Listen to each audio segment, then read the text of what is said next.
And going back to your series in China, I was really surprised because I feel like with Japan and with Korea, they're more outwardly fermentation centric cuisines in a sense.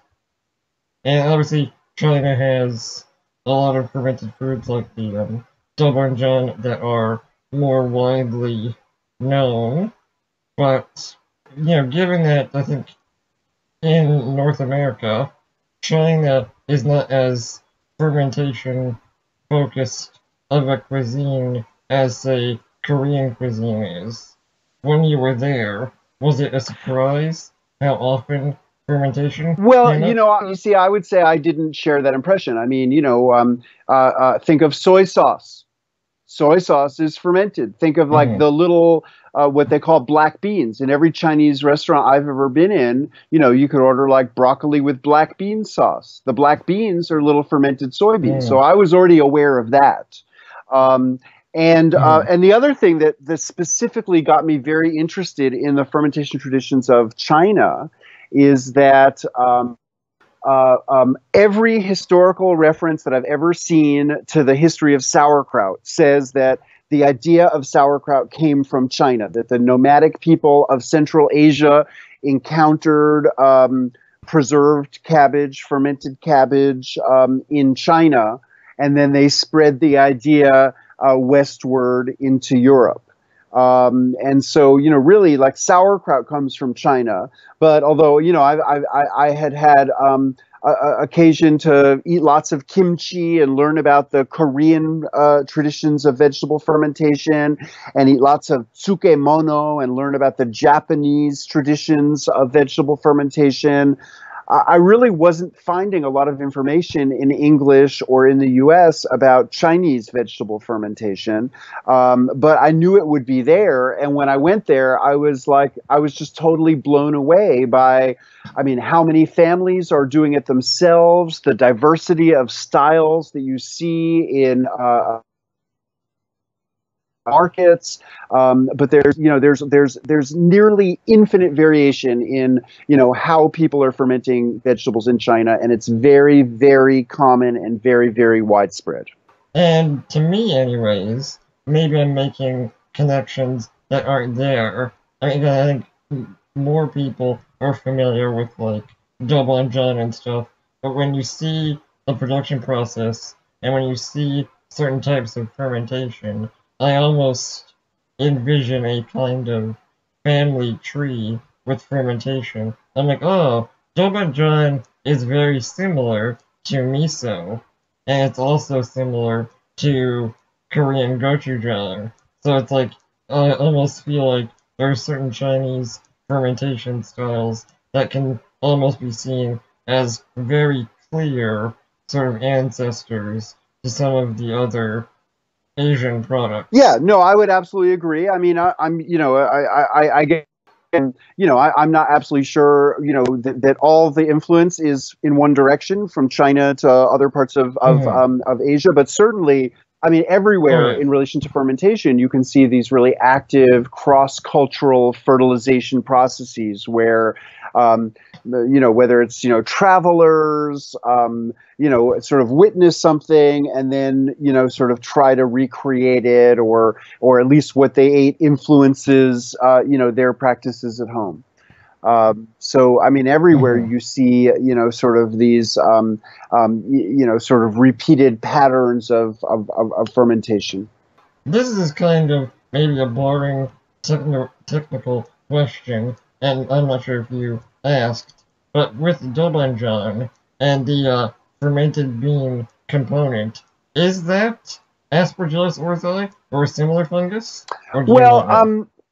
so so so yes, I mean it's certainly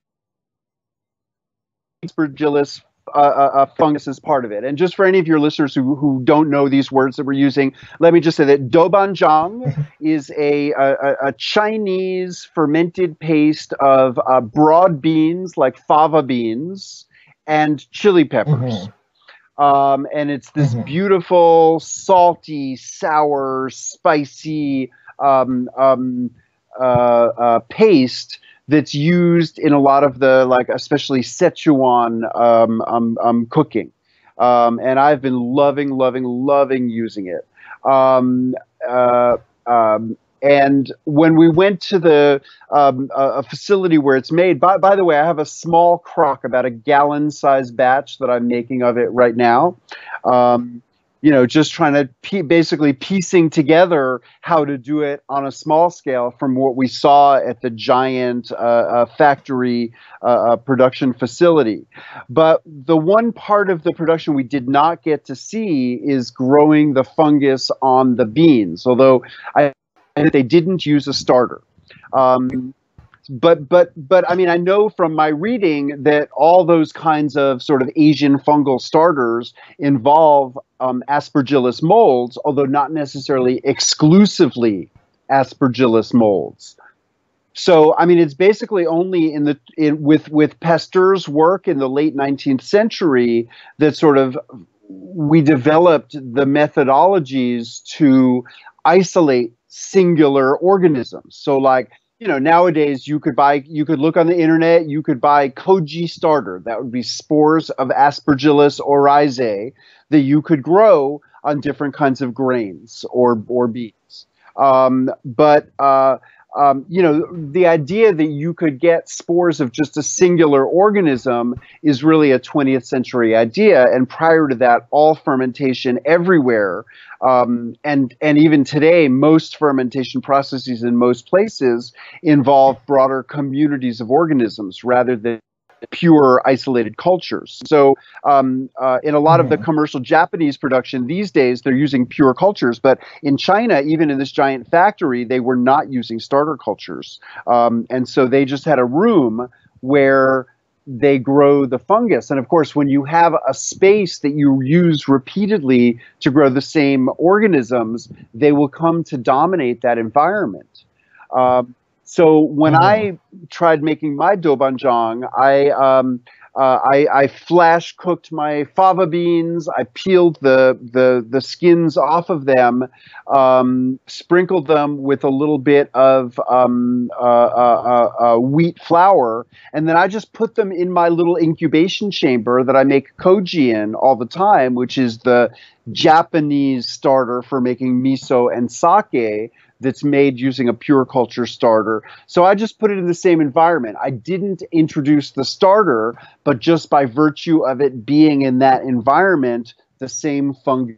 Yeah, and I've dabbled with making koji products before, and every time I do need to redo a starter just because I don't have a dedicated incubator. I sort of build one as needed, but I am interested in basically the next time I make koji, I'm going to reserve some of the rice or whatever grain it is, and I'm going to try and basically keep a small sample of it alive. In the next batch. Yeah, I mean, this is we actually have a word in the English language to describe this, which is a vivid word that I love. It's backslopping. So when you take a little bit of the old batch and put it in the new batch, in order to get the organisms that are in the original batch growing in the next batch, we call that. Well, I was just going to say that some other foods that are made using backslopping would be like yogurt, where you never eat all the yogurt. You want to save a little bit of the yogurt because that's your starter to add to milk to make new yogurt.